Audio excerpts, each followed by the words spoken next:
Good morning बच्चों। आज हम हिंदी में पाठ 7 को ही कंटिन्यू करेंगे, ठीक है ना। पाठ 7 जिसका क्या नाम है, टिप टिपवा में हमने क्या पढ़ा था, कहाँ तक की स्टोरी पढ़ी थी कि एक क्या थी, बुढ़िया थी जो कि क्या अपने पोते के साथ रहती थी, है ना। और उसका जो पोता है वो डेली क्या अपनी दादी से सोने से पहले रात में क्या करता था, उनसे कहानी सुनता था, है ना। और जो उसकी दादी थी वो उसको डेली तरह तरह की क्या करती थी, कहानियाँ सुनाती थी। अब एक दिन क्या हुआ कि अचानक बहुत तेज़ बारिश होने लगी, बारिश रुकने का नाम ही नहीं ले रही थी, है ना। तो उसका पोता आया और उसको बोला कि दादी आज मेरे को कहानी सुनाओ आप, है ना। तो दादी जो थी उसकी खिजा कर बोली कि अरे बचवा का कहानी सुनाए, ई टिप टिपवा से जान बचे तब ना। टिप टिपवा किसको बोला कि उसके जो झोपड़ी थी उससे क्या हो रहा था, पानी टिपक रहा था, उसी को वो क्या बोल रही थी, टिप टिपवा बोल रही थी, है ना। क्यों? क्योंकि उसकी झोपड़ी जो थी वो घास फूस की बनी थी। इस वजह से जब बारिश हो रही थी तो उसकी झोपड़ी में से क्या टिपक रहा था, पानी टिपक रहा था, है ना। अब पोता उठकर बैठ गया, उसने पूछा कि दादी ये टिप टिपवा कौन है। वो पूछने लगा कि दादी ये टिप टिपवा कौन है। अब दादी उसकी बोली कि टिप टिपा क्या शेर बाघ से भी बड़ा है। वो बोला कि क्या टिप टिपवा शेर और बाघ से भी बड़ा है। दादी छत से टपकते हुए पानी की तरफ देखकर बोली कि हाँ बचवा, ना शेर का डर और ना भगवा का डर, डर टिप टिपवा से डर। उसकी दादी ऐसा बोली कि हाँ बचवा, मीन्स हाँ बेटा, ना तो तू शेर से डर और ना ही तू बाघ से डर, तू डर तो किससे, टिप टिपवा से डर, है ना। संयोग से क्या हो गया, मुसीबत का मारा एक बाघ जो है क्या हो गया, उसके घर उसकी झोपड़ी के पीछे क्या था, बैठा था। अब बेचारा बाघ बारिश में क्या हो रहा था, घबरा गया था, है ना। बुढ़िया की बात सुनते ही वो क्या हो गया, और डर गया।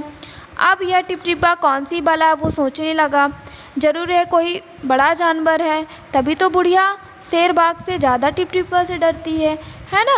इससे पहले कि बाहर आकर वह मुझ पर हमला करे, मुझे ही क्या यहाँ से भाग जाना चाहिए, ठीक है ना। ये हमने यहाँ तक की स्टोरी पढ़ी थी, आज हम उसके आगे का कंटिन्यू करेंगे, ठीक है। फिर क्या हुआ, बाघ ने ऐसा सोचा और झटपट वहाँ से दुम दबाकर भाग चला। जो बाघ था वो क्या हो गया, वो सोचा कि झटपट मीन्स क्या होता है, जल्दी से वहाँ से क्या हो गया, भाग गया, जल्दी तुरंत ही भाग गया। उसकी जैसे ही बुढ़िया की उसने ऐसी बात सुनी, वो तुरंत वहाँ से क्या हो गया, भाग गया। उसी गांव में एक धोबी रहता था।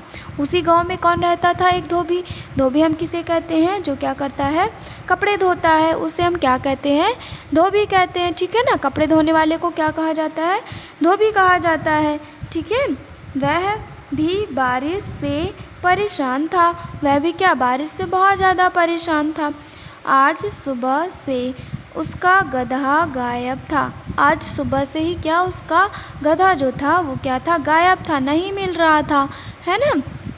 सारा दिन वह बारिश में भीगता रहा और जगह जगह गधे को ढूंढता रहा, लेकिन वह कहीं नहीं मिला। वो क्या हो गया, सारा दिन बारिश में भीग कर अपने गधे को हर जगह पर ढूंढ रहा था, लेकिन वो जो उसका गधा था वो कहीं पे नहीं मिला, है ना। धोबी की पत्नी बोली, जाकर गांव के पंडित जी से क्यों नहीं पूछते।